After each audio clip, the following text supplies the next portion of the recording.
In Reno, Nevada, two unidentified women are found dead. Can tiny fibers tie them to their killer? A skeleton, a shopping bag, and a single button are investigators' only clues to the identity of a woman and her killer. A sailor is killed on a Florida beach.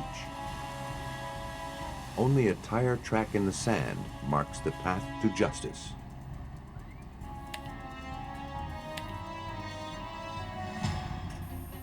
The clues to murder often elude the naked eye.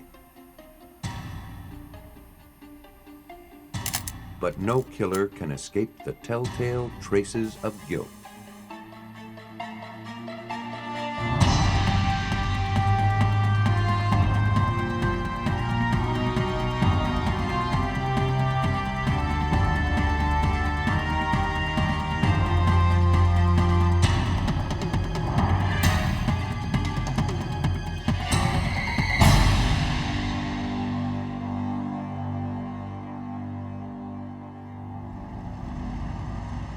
Reno, Nevada is known as a betting town. In February of 1995, someone gambled he could kill without a trace.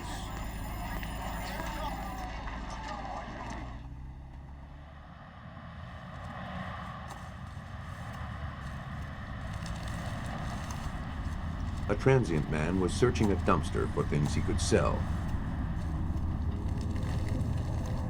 when he made a gruesome discovery.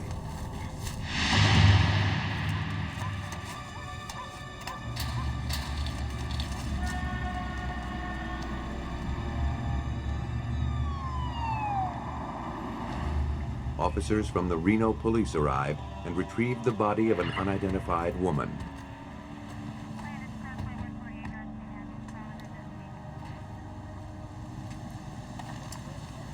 It was almost completely camouflaged among the debris.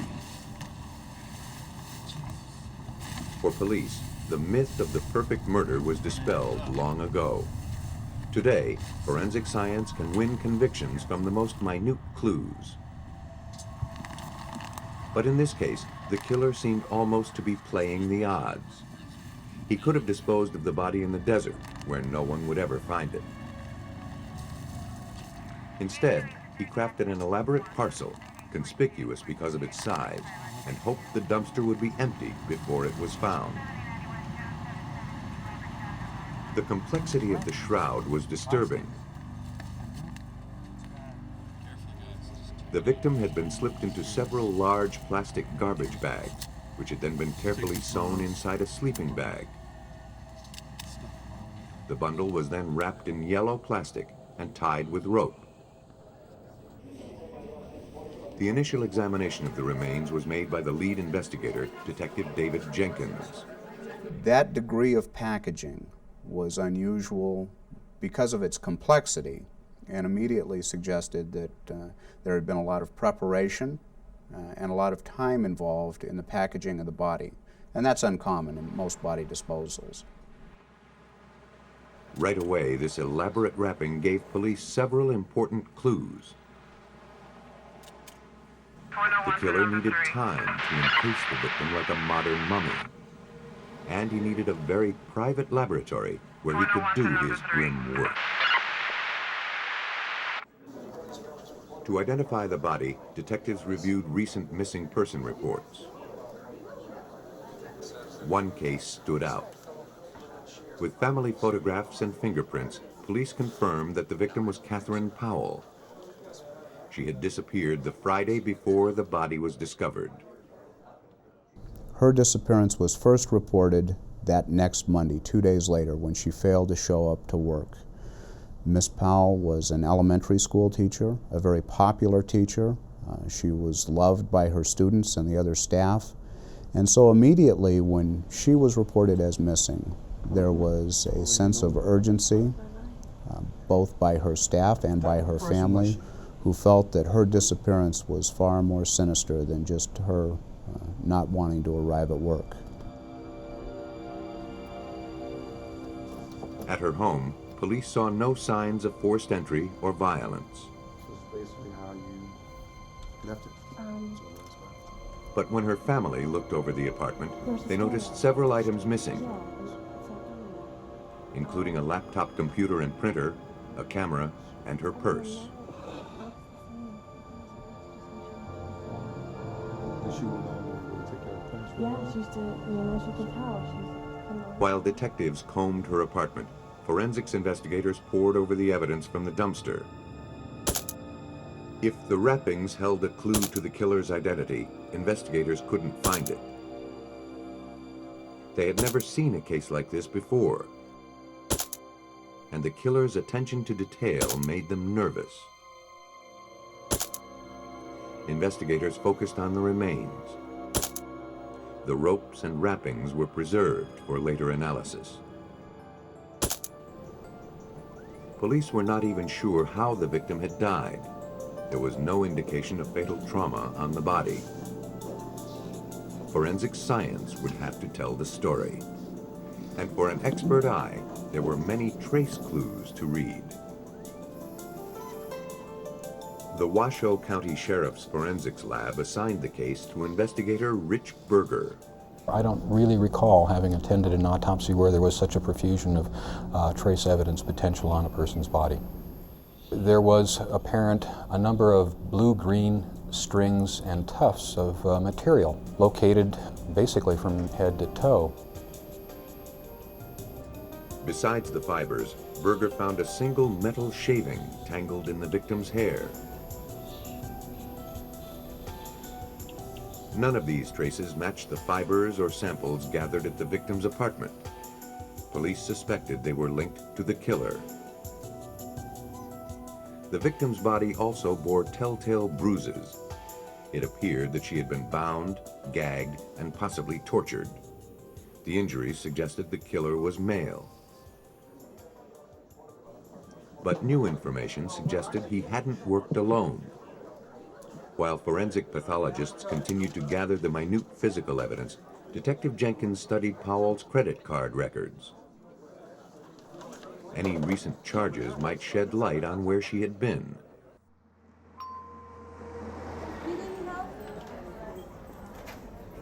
He saw that her card was used to buy a $2,000 stereo on February 5th, the same day she disappeared. Exotic looking. Yeah, wide, she was kind of exotic. The clerk said he'd chatted with the woman who bought the stereo. She had claimed to be Powell. They identified themselves as Miss Powell. They were making a purchase to give to their daughter during a wedding. We were aware, having spoken with Miss Powell's family, that Miss Powell had no children. The clerk told police this woman did not fit the victim's description. He also recalled a crucial detail: the kind of truck the woman drove. Detectives traced it to its owner, a cable television installer named David Middleton. That break allowed us to focus our investigative efforts specifically on an individual rather than just the overall circumstances involving her disappearance and the use of her credit cards. Police interviewed David Middleton about Catherine Powell. Though he had recently installed cable service in her home, he said they had talked only briefly. Do you know a lady by the name of Catherine Powell? He claimed ignorance about her disappearance and murder. He knew nothing about her credit cards. What's your profession? What do you do for a living? But a background check revealed that Middleton was a convicted felon and a former police officer.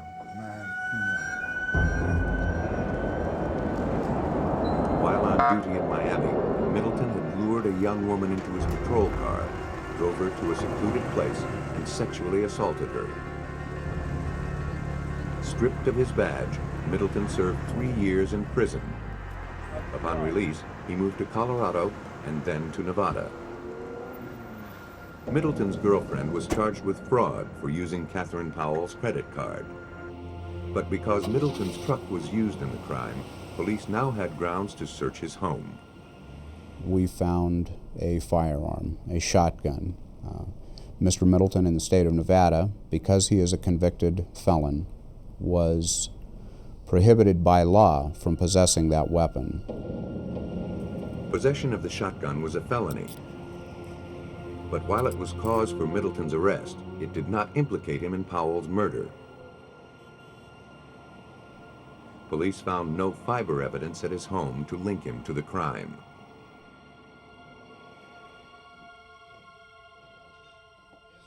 Middleton was interrogated again. This time he changed his story. Now he admitted to beginning a sexual relationship with Catherine Powell. He said that he had been with her one night, then left for an hour. When he returned, she was dead. He refused to offer any more information. Middleton was now a prime suspect in Catherine's murder. But investigators had not a scrap of real evidence to link him to the crime.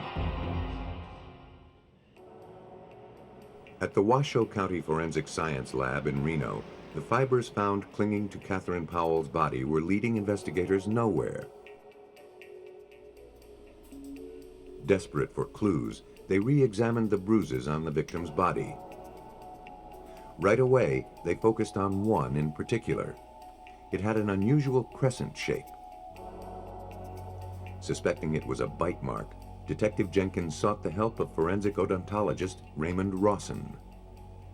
Well, I saw just a few pictures of a body that had been autopsied, and there was a bruise on the left chest area, just almost to the armpit. It was a bruise that stood out from anything else on the body, so and it had the characteristics of a bite mark. Hoping this mark would lead them to the suspect, X-rays and plaster impressions were taken of Middleton's teeth and sent to Dr. Rawson. He wondered how hard a person would need to bite in order to leave a bruise like the one found on the victim. And if you see that, it leaves an indentation. Now, there's no bruising, and we found that you have to actually bite so hard that you can't stand it to create a bruise. So when we see a bruise on the skin, we know that there were at least 200 pounds pressure, and that wasn't a willing situation. Somebody would cry out in pain. Next, Dr. Rawson compared Middleton's bite pattern with the bruise on the victim's body. He placed the X-ray of the biting edges over a photograph of the bite mark. The details of the X-ray matched the bruise. We had one tooth that had a wear pattern on it, and that wear pattern was shown in the bruise. So it was a very good match. The bite mark confirmed that Middleton was with Powell near the time of her death. A bruise this severe was no playful love bite. But neither was it evidence of murder. Police needed more concrete evidence. As news of the case spread, an anonymous informant called the police with a potential clue. Middleton had rented a large storage unit in nearby Sparks, Nevada. A search warrant was immediately served there. That information was significant because for the first time we were able to locate a specific location where the kinds of activities involving the packaging of the body and the keeping of the body could have occurred. A storage unit would make a perfect workshop for a killer.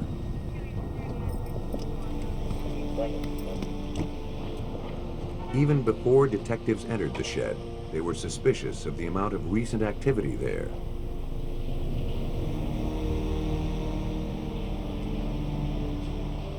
The entry records, obtained by Deputy District Attorney Tom Deloria, showed how often Middleton visited the unit. Well, we know from the gate entries, which was computerized at the storage facility, that Dave Middleton made numerous entries into that storage unit the Friday evening that Kathy Powell was abducted from her residence, Saturday, again Sunday, again Monday, Again, last entry being Tuesday morning.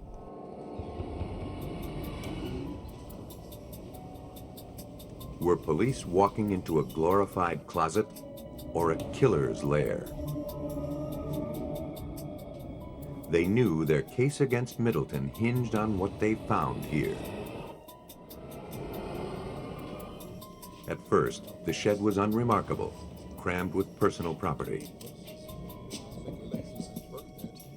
And anywhere else, the duct tape and coils of rope would have seemed harmless.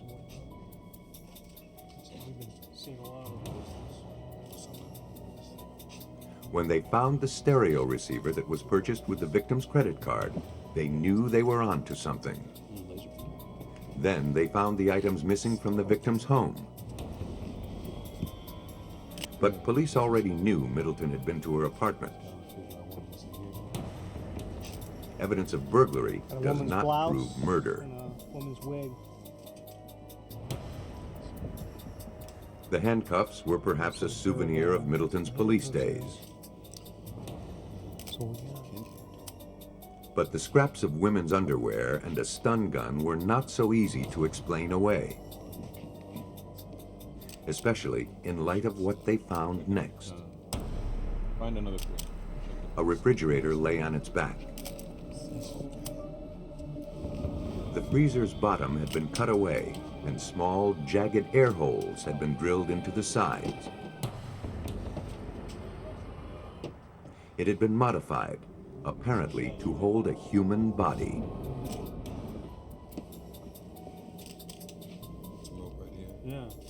Above the refrigerator dangled a system of ropes and pulleys strong enough to hoist a human being. The detectives could only begin to imagine what perversions were acted out here. This was a torture chamber, simply put. The refrigerator, having been placed on its back, almost suggested a coffin. But did Middleton's depravity go as far as murder?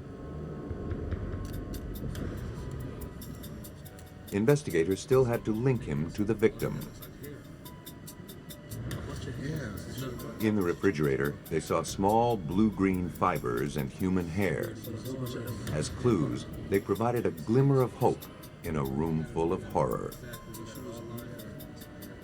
The refrigerator was brought back to the crime lab, where Rich Berger analyzed the fibers.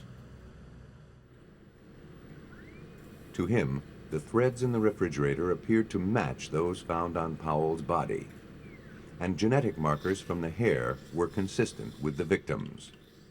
The fibers from Powell's body were 100% cotton of a blue-green color, and that similarly those from the refrigerator were composed of 100% cotton and the same color.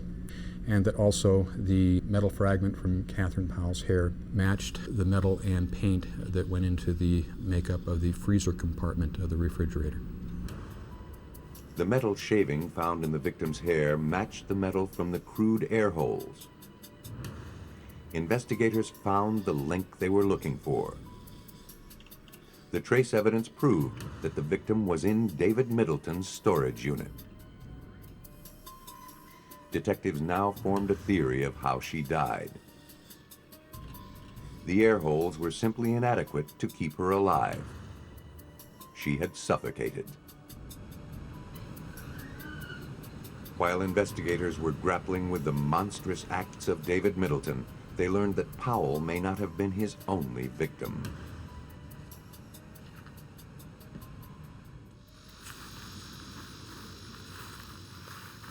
On April 9th, a man was walking his dog outside Verde, Nevada. He found the skeletonized remains of a human being. They were entangled in knotted ropes and plastic garbage bags. Police brought the remains to the crime lab. Criminalists compared its DNA to a sample from an unsolved missing persons case. They made a positive match. A check of dental records confirmed the victim's ID. She was Selma Villa, who worked at one of the larger casinos in the area. She had been missing since August 8, 1994, the exact day Middleton had rented the storage shed. The excessive ropes, knots, and garbage bags found on Devia's remains mirrored those found on Catherine Powell's body. The knots provided information about the victim's final hours. The stresses applied to the knots showed that both women were alive when their hands and feet were bound, and they had struggled desperately against the ropes before they died. We specifically looked at knots from two different murders and compared them to each other, showing that the same types of knots had been used in both these deaths. Devia's DNA was then compared to the DNA traces found in Middleton's shed. The results were ironclad. Like Powell, she had been in the shed. But the DNA traces of several other people were also found there. If David Middleton was a serial killer, Powell and Devia were the only victims ever found.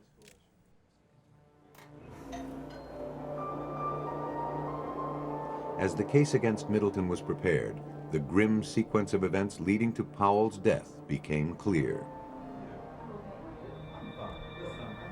Middleton, working as a cable TV installer, had probably gained access to her home under the pretext of checking her cable service.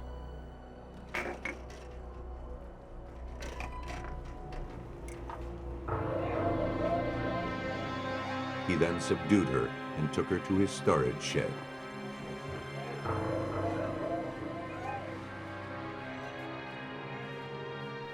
There, she was tied up, brutalized, and kept confined in the airless refrigerator.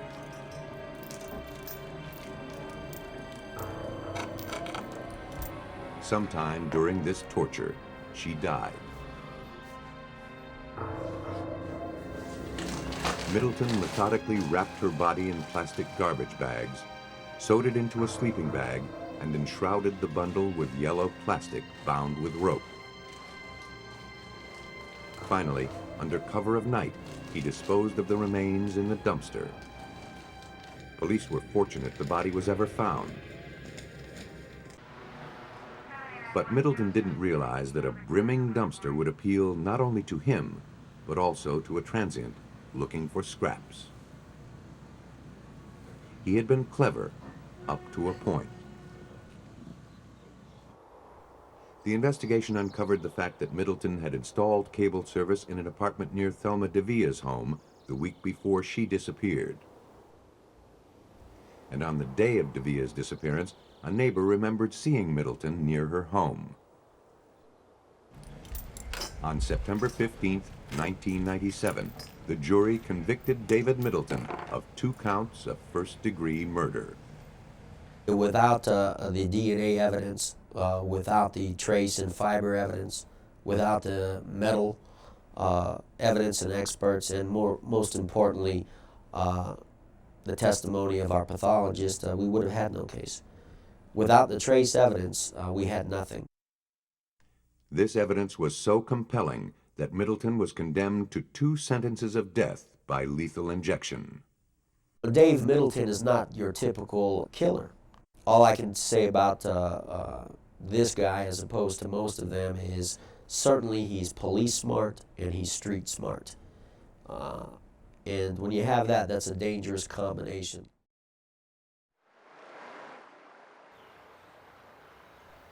Whether murder is committed in an urban jungle or far out in the countryside, some trace of the deed will be left to tell the tale. March 22nd, 1988. Deep in a forest south of St. Louis, there began one of the most baffling cases ever encountered by the Missouri State Highway Patrol. And try to determine whether it's an Indian grave or it's a fresh grave, or it appears that it's been here for some time. The case concerned fragments of a human skeleton. Was this an innocent, ancient death, or the victim of some monstrous modern crime? It would take some of the most specialized skills in forensic science to decide. 16 feet. Sergeants Don Bazzelli, William Conway, and D.W. Kreitz were among the first on the scene.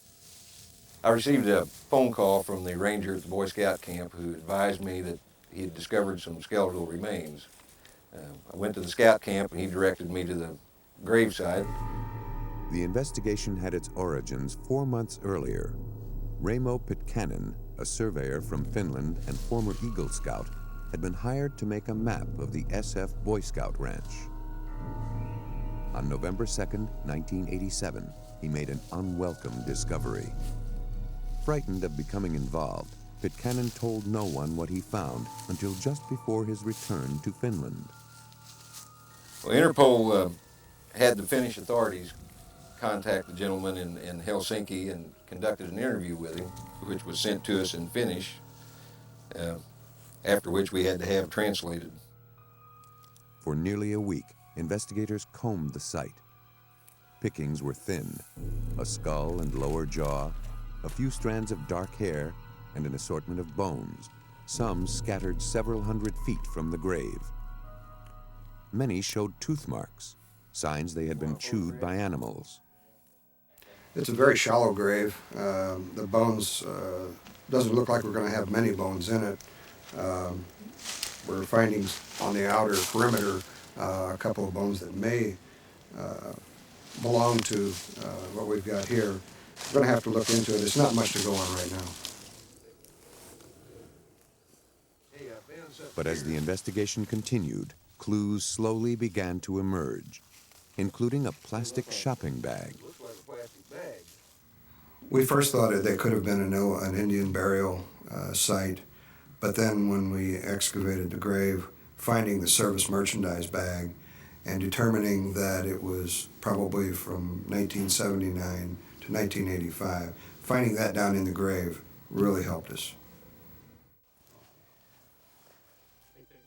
There was another clue, one which would eventually narrow down the identity of the victim, a single metal button. Stamped across its face was a logo, Texwood. The next few weeks were frustrating for Conway and his colleagues. Preliminary investigations suggested the remains came from a young woman, perhaps 25 to 30 years of age, the mother of 2 or more children. Surely someone had reported her missing. Well, the victim was first identified as a Caucasian female, and we started checking missing person reports on Caucasian females, and there were quite a few that fit the approximate age and size and weight of what we had. In fact, this victim should have been especially easy to identify. She had perfect teeth. The skull and the remaining teeth indicated no dental work and no cavities, which is very rare in our society, and we were able to eliminate a number of the suspected missing persons that we were investigating. Soon, the investigators had eliminated all the missing persons from Missouri and from a half-dozen surrounding states. The skeleton in the woods was not a missing person, or rather, no one had reported this young woman as missing. The investigators decided to try another approach. They contacted forensic anthropologist Michael Charney at Colorado State University. He had a remarkable talent for identifying individuals from the most fragmentary skeletons. With near miraculous skill, he could often reconstruct the age, sex, and race, even the facial appearance of a missing person. I said, wait a minute. The first thing that hit me is that this was not a white person. This was Oriental. This was somebody of Mongoloid extraction, American Indian, Chinese, Japanese, Eskimo, something of that nature. Charney had picked up on something the police investigators missed. White people and black people have relatively long, narrow faces. People of Mongolian and Asian heritage have much broader faces. Meanwhile, police investigators were making progress of their own with other physical evidence from the grave. Their attention centered on that button, with the curious Texwood logo. We thought when we found the button it would be an easy thing to identify. The word Texwood being on the button, we called Texas, trying to find someone down there that might know it. We found all kind of manufacturers with the name Tex and Texwood in Texas, but nothing would match. Finally, we called U.S. Customs. Within a couple hours, got a call back to contact an agent in New York who put me in touch with the representative of Texwood, who they manufacture the jeans, the blue jeans, in Hong Kong, and they're called the Levi of the Orient. Texwood sold jeans exclusively in the Far East, slender cuts specifically designed for Asian figures. The police's portrait of the victim was growing clearer. More important, it matched the picture given by Michael Charney, a slim woman, Asian, in her mid or late 20s, a mother of 2 or more children. The likelihood of the victim being from Asia dramatically narrowed the field of possible victims. But who was she? One of the many leads police pursued involved a missing person in Georgia, an Asian female. Officers investigating the case obtained a photo of the woman, which they sent to Charney. Michael Charney's approach was simple in theory, but tricky in practice. Take a photograph of the skull and superimpose it over the image of the possible victim. The fit must be exact if an identification is to be made. Would Charney and his colleague Nita Bittner be able to match the police photographs to the skull found in the woods at the Boy Scout camp? In this case, when we got the eyes and the nose in close proximity, the nose still doesn't match. It's too broad. The cheek depth is too far apart or not far enough on one side. The teeth are a mismatch, and the chin is still out of place. After trying and refocusing for size and other distortions, we were still unable to come up with a match. By now, every attempt to identify the victim had failed. Charney had one last suggestion: recreate the woman's face. The reconstruction of a face from a skull is among the most specialized and most spectacular skills in a forensic anthropologist's arsenal. It begins with mathematical precision. A collection of round rubber pegs of varying lengths glued to a plaster cast of the skull. And there's another one that goes right The pegs are landmarks, each identifying the thickness of soft tissue at particular points on the face. Next, the pegs are connected with strips of modeling clay. Bit by bit, humanity returns. Plastic eyes are placed in the sockets, and the skull comes to life. Careful modeling, perhaps dabbing with a damp sponge, gives the texture of skin. Paint, a black wig, will complete the transformation. For the first time, we can glimpse the victim face to face. In doing a facial reconstruction, it's not as important that it's absolutely accurate, but that it gives a glimpse of who the person was to somebody out there who will hopefully recognize it. When we do our facial reconstructions, it's generally a last-ditch attempt. Now, would anyone recognize the face rebuilt by Michael Charney's team? August 24th, a photograph of the reconstructed face appeared in the St. Louis Post-Dispatch. 3 days later, 2 informants claimed that the photo looked like their friend, Bun Chi Nyhouse. A mother of 2, she was a native of Thailand. They had not seen her since late 1983. Bun Chi had a husband, Richard Nyhouse, an ex-GI whom she had met in Bangkok during the Vietnam War. When we first talked to Mr. Nyhouse, he appeared to be an upstanding citizen. He maintained a nice house by himself, clean, very upstanding citizen in a nice neighborhood. He was gainfully employed, full-time. He was raising 2 sons on his own. They attended church, were very good students. Marcy, I appreciate Nyhouse had a ready explanation for his wife's absence. In December 1983, he and Bun Chi had a series of bitter arguments. She had insisted on leaving him and their 2 sons and returning to Bangkok. It was a story the officers didn't entirely believe. The way to resolve the matter was to eliminate Bun Chi as the victim in the forest grave.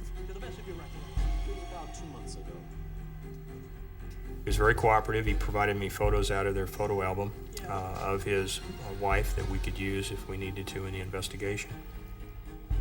The photograph was not ideal, but Michael Charney did his best. Like any photograph at an angle would be, you have to get it in the same 2 planes exactly, you see. Despite the difficulties of matching the position of face and skull, in the end, Michael Charney had no doubt that this was Bun Chi. We first received word from our lab that Dr. Charney had matched the photographs of Bun Chi Nyhouse to the remains that we had recovered. And at that time, the case took on a whole new outlook. We now knew who our victim was, and we also had a good suspect to start with in Mr. Nyhouse. The investigators quickly uncovered a series of incriminating facts. Richard Nyhouse and his wife frequently had noisy arguments. He had taken several days off work in December 1983, the same time his wife disappeared. Soon after she vanished, Nyhouse divorced Bun Chi and removed her as a beneficiary of his insurance. And then one final damning discovery. We ultimately discovered that he was a Boy Scout leader, which then tied right into the fact that her remains were found in a Boy Scout camp. He had been actively involved with Boy Scouts with his children for many years. By now, Richard Nyhouse was the primary suspect. The investigators decided to invite him in for further questioning. They chose their moment with care. A weekend when Nyhouse was camping at the SF Ranch, not far from where his wife's body had been hidden. The officers informed Nyhouse the remains they had recovered had been identified as those of his wife. Nyhouse admitted he had pushed his wife, who had fallen and hurt her head.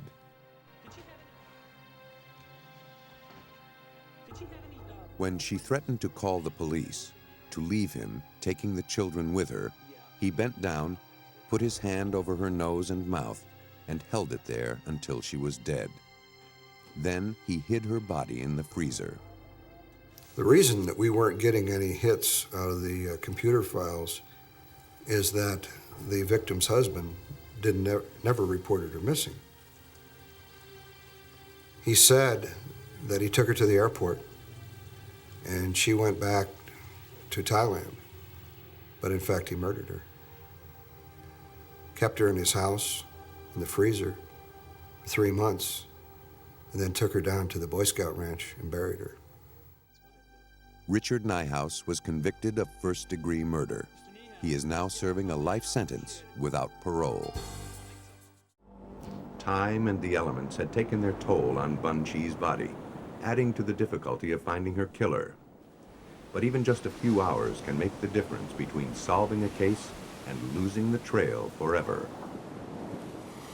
In September 1983, 2 friends near Jacksonville, Florida were shocked to find the body of a man. He lay on his side at the foot of a sand dune. His head showed severe wounds.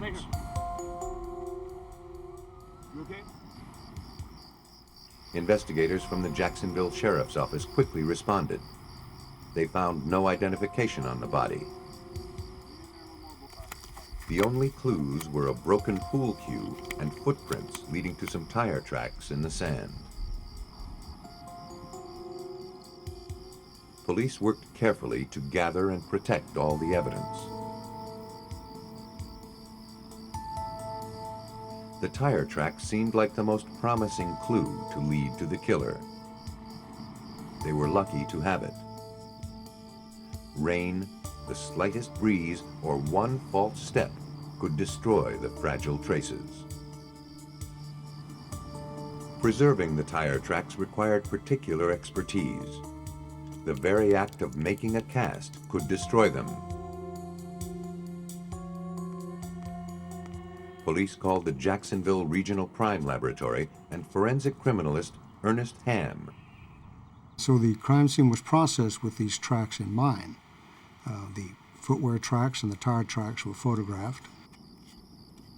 Then we want to make a plaster cast, because a plaster cast will give us a true representation, a three-dimensional representation of the object that made it. Care in the pouring was crucial in order to prevent the weight of the plaster from destroying the print.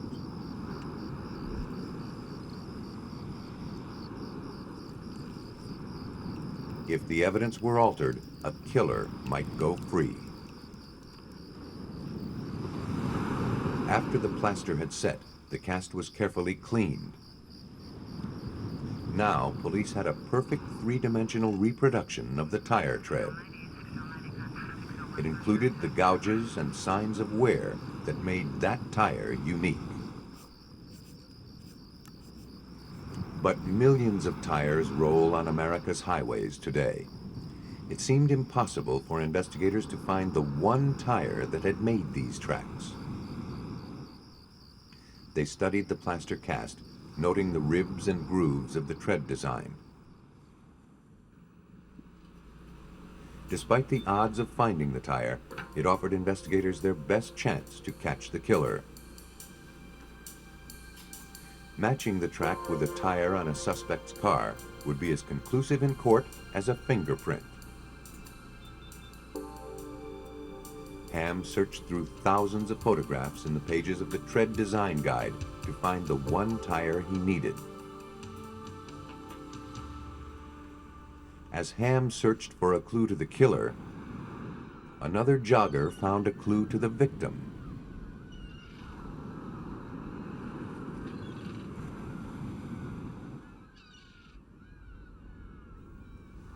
The wallet belonged to a 21-year-old sailor serving on a ship docked at the Mayport Naval Air Station in Jacksonville.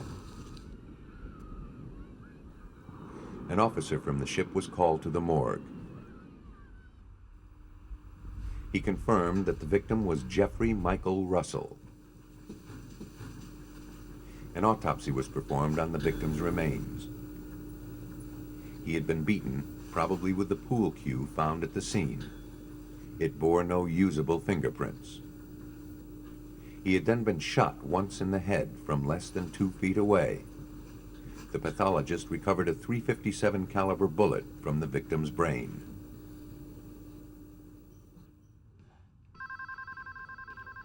Russell's shipmate said he was well liked and had been out with friends on the night he died. Thanks for coming, guys. Police speculated that the victim might have even shared a round of drinks with his killers. He was last seen leaving a party, planning to hitchhike back to base.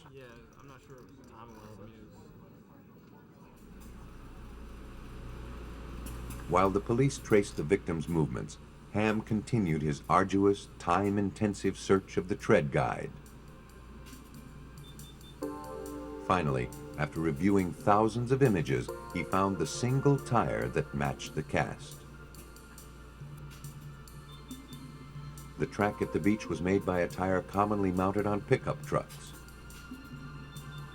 Now, police knew what they were looking for, though it hardly seemed to advance their investigation. To find one truck out of thousands in the Jacksonville area would be daunting.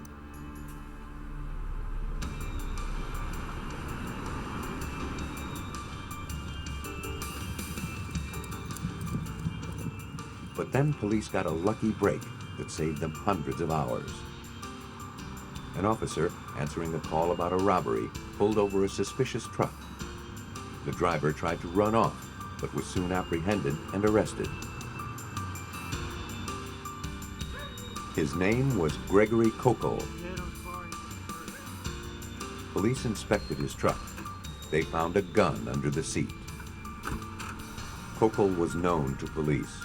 He was a suspect in a murder case several years before, though never charged. But his name had come up even more recently. Police had just received an anonymous tip that Kokol had bragged of robbing and killing a man on the beach. The gun retrieved from the truck, a .357 revolver, was the same caliber used to kill Russell. The officer then noticed that the tires seemed to resemble the ones involved in Russell's murder. Until now, solving the case had seemed like a long shot. Now, police had the prime suspect and possibly all the evidence to convict him. To make the charges stick, they'd have to link him to the scene of the crime. Police looked to the tires to make that connection. An officer compared Kokol's right front truck tire to a photograph from the tread guide. The way he described it was that the hair stood up on the back of his neck, that he was really seeing what we told him he was going to see. The tire was the brand and model they were looking for. But police were not certain it was the same tire that left its mark at the beach. Ham's work wasn't done. He still had to find the exact section of the tire's tread that had made the print. He scrutinized every inch of the tread, looking for cuts, gouges, and wear that matched the portion captured in plaster. These are the marks and gouges that are put into a tire as you drive it. These will leave what we need for making a positive identification. This makes this tire unique. But every mile driven since the night of the murder put new wear marks on the tire and altered the old ones. Even if Ham had the exact tire in his lab, it might be too late to make the perfect match. A killer could still go free.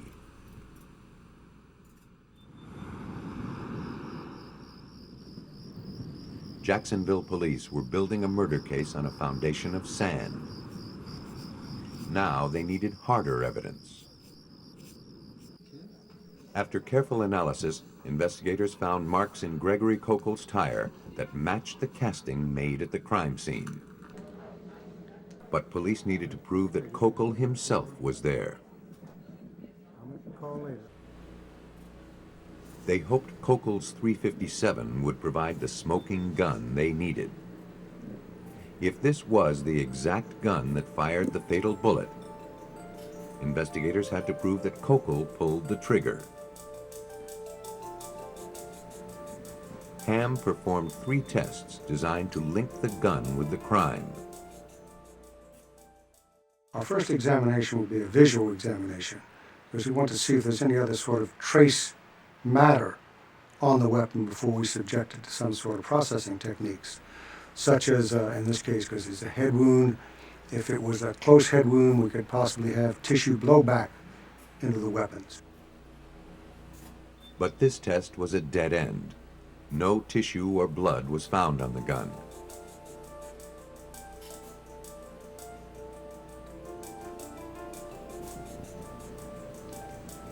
The next step was to test it for fingerprints.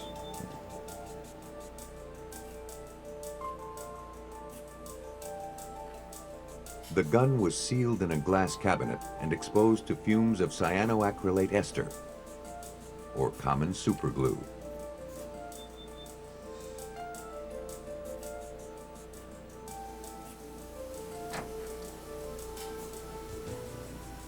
These fumes adhere to fingerprints, making them easier to see and compare. But based upon the individual characteristics of the ridges, the endings and the divisions and the dots, we can make a positive identification from any part of the body that bears friction skin. The fumes did their work in just a few minutes.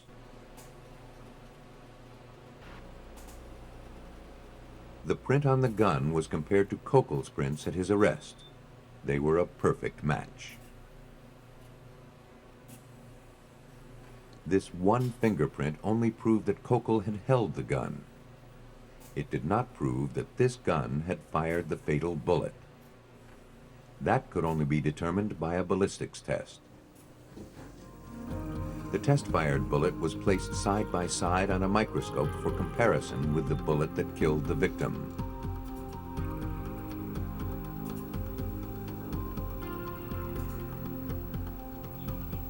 The investigator lines up the rifling patterns on both bullets. A video monitor allows him to see the minute scratches on the soft lead.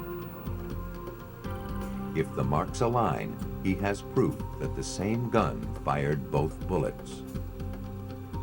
And that's precisely what he saw.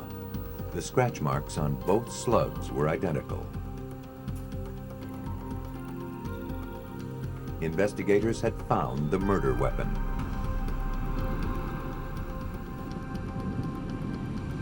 As the prosecution prepared for trial, the events of Russell's final night came into focus. As he hitchhiked back to the base, he was picked up by Gregory Kokel and a friend.